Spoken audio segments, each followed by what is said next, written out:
And welcome back to the show. January is International Child-Centered Divorce Awareness Month.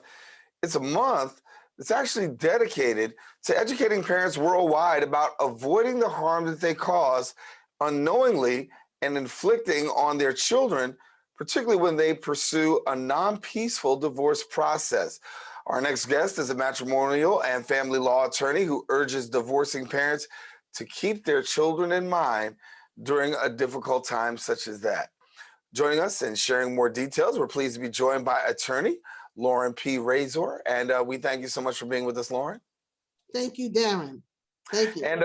And glad to have you. And as we said, January is a rough time, and we know historically a lot of couples decide that it is not that time to continue. And unfortunately, children get caught in the gap. And when we talk about children getting caught in the gap, what are some of the things that maybe we may not recognize, but children have to experience when decisions like these are made? Things are a little bit different today because I also want to hone in on what happened during COVID. COVID even made it, people were making life decisions. Those who were on the fence about getting divorces, now they were getting divorces. Those who found out that staying together was a great thing during COVID, they've now sort of renewed themselves and they want to stay married. So COVID really did an interesting twist on matrimonial. My position has been, I don't like coming into a case where the children are not put as number one in the divorce.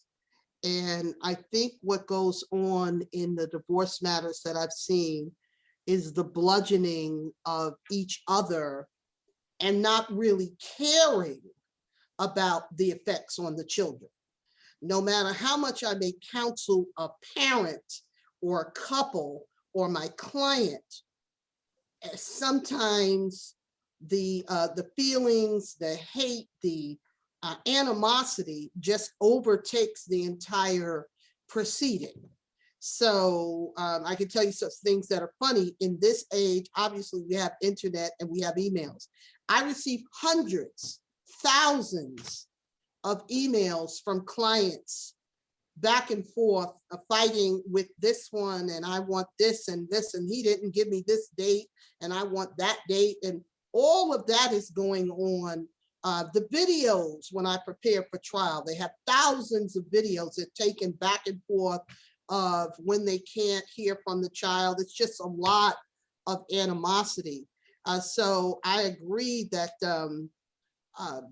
the children have to be placed as number one. And I say that all the time in my matrimonial matters and my family court matters. How can we go about making a better difference in the lives of these children? Because we do understand that they're the ones that actually get caught in the gap. And while divorce could be imminent, it doesn't have to be as painful, particularly for children. So what can clients do? If I got a couple that's watching right now and they're getting ready to contemplate divorce, how can they make it more peaceful for their kids? I think what it is that one, I think they need to have mediators right away.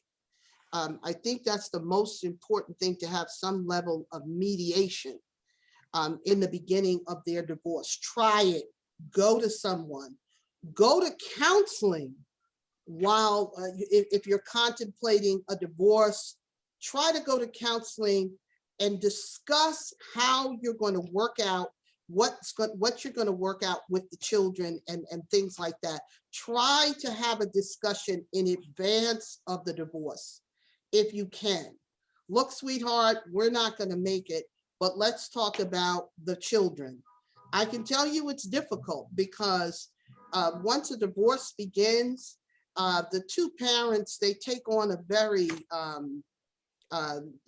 they take on a different stake in their lives. And oftentimes they believe they're caring about the children. That's the most important thing. They believe that they're caring about the children. For example, if a woman says, I'm the best person to have full custody of my children, they believe they're helping the child. Then the father says, I'm the best person to have custody of my child. He believes he's helping the child. Meanwhile, the child doesn't know where they're going to be in the future. And that is so nerve-wracking and disheartening for that child, because they don't know where they're going to be. They don't know where they're going to live. So I think counseling before, mediation if that's possible, try to work out the issues in advance if you can, and see if that works. But I can tell you a lot of times it doesn't work, and the emotions get so they get so tied up in emotions. Yeah. Here we are in January, the beginning of the year. Is this the time of year that you actually see more and more cases come across your desk? Well, I think from my position, maybe not every lawyer, I know that between January and February, I generally get calls about matrimonial matters. I think people are making decisions about, especially, and even during COVID, people are making lifetime decisions. I'm not going to be stuck with this person if there's another COVID or another pandemic. I want to make sure that that's not the person that I have to be on lockdown with. Or like I said before, it could be, we're so in love, this is the person I want to be in lockdown. You also see a lot of marriages also during this time.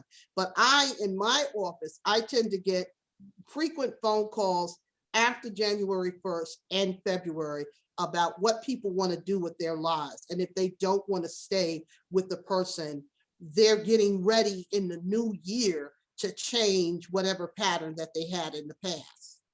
Yeah. And so where do you go from here when you have a couple and a family that really are in this hostile setting? They're going back and forth. The child is actually caught in the middle.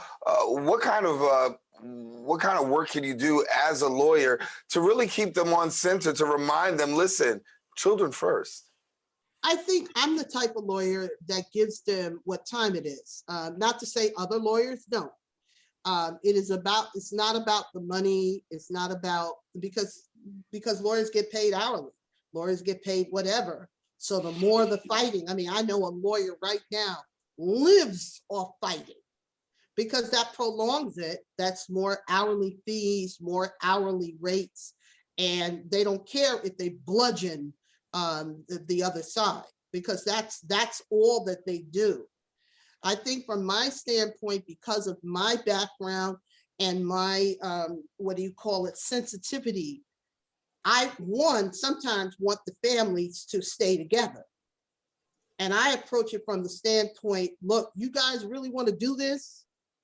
So I come at it where it's not fee-based. It is for the families that I deal with. I try to be straight up no chaser and say, you're going to start, once you start this is what could happen. Or do you think you should go to counseling and give it another shot? Because it might not be anything better out here. You know what I mean? So that's how I approach it. And I don't play when it comes to the children. I don't want children in the middle of it. And it's not about fees, it is about the children. And I will tell the wife or the husband, particularly, I will tell the wife or the husband, okay, that there are two parents here and you're stuck with the two parents. So you have to begin the process of getting along. So I'm very tough on my clients also. As I'm representing them, I'm still looking out for the child to the best that I can look out for the child. So some of my advice may not be what my clients want to hear. So if I tell my clients, look, you're going to have to deal with this parent, father or wife, no matter what. So you can act the way you want to act, but that person is still going to be the father and that person is still going to be the mother. So you may have to get over it. And I'm saying this in the passion that I have, because that's the passion that I give. Okay, so I'm battling all of that and representing them to the best of my ability. But I also, and that's why they like me, because they know I care about the children. They know that. So Well, no, and very much needed and very much appreciated. Lauren P. Raysor, want to thank you for being with us. And as we talk about this month, really putting an emphasis on children. And so want to thank you again for joining us and being with us here on Open. Thank you very much. Thank you for having me. Thank you. All righty. Now, for more information, I want you to do me a favor. You can visit our website at laurenpraysor.com. And then also you can call her at 914-733 8080. Again, 914-733-8080. We encourage you don't go anywhere. We have more show coming up. Talk to you in a few.